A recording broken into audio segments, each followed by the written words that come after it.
Hey guys, welcome back to my channel. In this video, I will be doing a quick unstuffing, and I wanted to teach you guys a really cool way to save money with your car insurance premium that I've personally used and tried. And this was advice given to me from a rep. So I'm just going to start with the really simplistic one.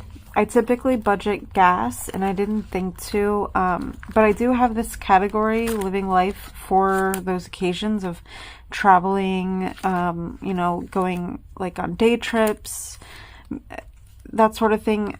I don't plan on any extensive vacations really until I get out of debt, but I will allow for like little fun, quick trips and stuff, or like even to see my family. That's a hike. So I used the $15 to just get my gas up a bit. So I paid with my credit card, and I didn't have the cash on me to pay. So I'm going to pay myself back the $15. Now, as far as the car insurance, so I don't know if this works with all places, but I have Progressive. I have had them for years.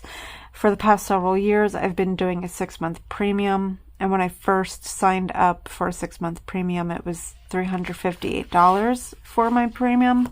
And, you know, inflation, COVID, all the things, you know, all of that really started happening. And my premium started going up little by little. My premium prior was $440. And I was, so isn't that crazy? Just, I work from home. I really don't leave the house often. If I leave, it's for gym, groceries, and the occasional traveling to see my family. So it's crazy to think that my premium just in the past 2 years or so has gone from $358 to $440. That's insane for to pretty much sit and be parked. Anyways, so I digress.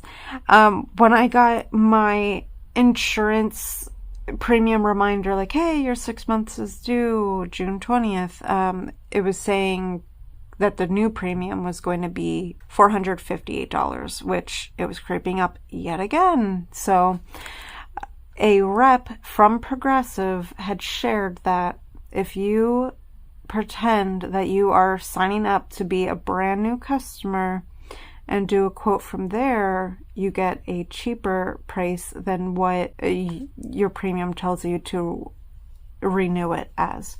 And sure enough, it worked.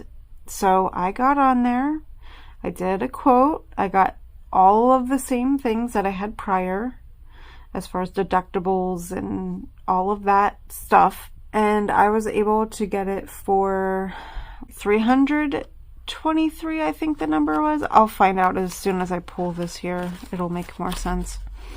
I don't have the number in front of me. So I need to pay myself back. So I have to move this money out of my high yield savings into my checking so that I can pay my credit card. And then let's see, this here is 20, 40, 60, 80, 400, so that's 400. And then it was, yeah, because 35 would be left. Yep, so that's what it was. I knew once I saw it, because I'm such a visual person, I would remember. So, excuse the fireworks in the background, but for me to start up a brand new quote as a new customer, my premium was $423.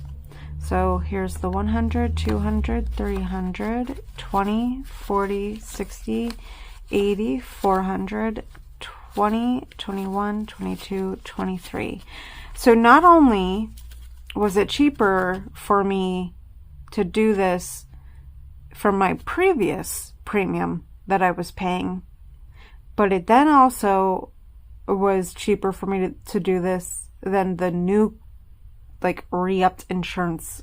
You know how they like send you the notice and they say, you know, you can pay monthly and pay this amount, or you can save X amount of money by paying your 6-month premium. Well, that dollar amount was $358. So that's crazy. I wish I would have done this sooner because I could have saved some money.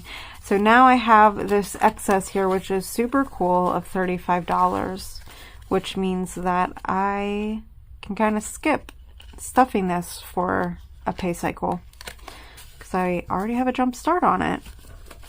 So that's really, really, really cool.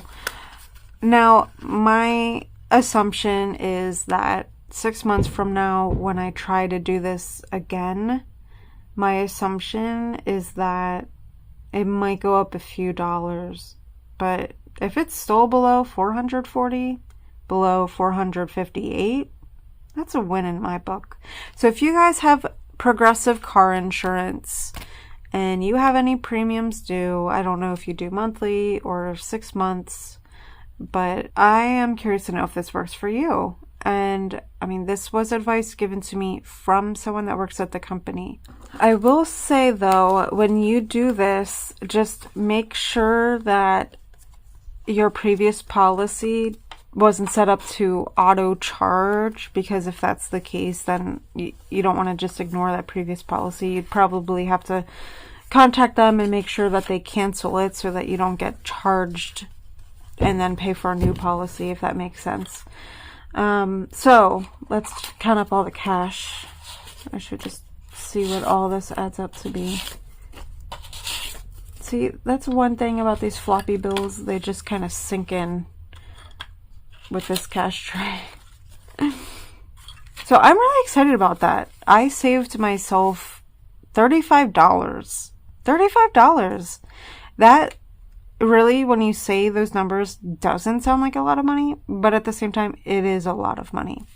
So I have $300 in placeholders, which is going to transfer from my high yield to my checking so that I could pay. Plus, I will be depositing this into my account so that I can pay my Discover credit card.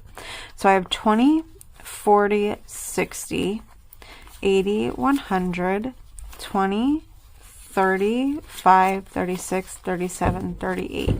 So I have $138 cash plus the $300 in placeholders. So anyways, this was a short and sweet one. Thank you so much for watching. Drop a car emoji down below and let me know if you end up trying this trick and if it works out for you. All right, have a great rest of your night. Bye.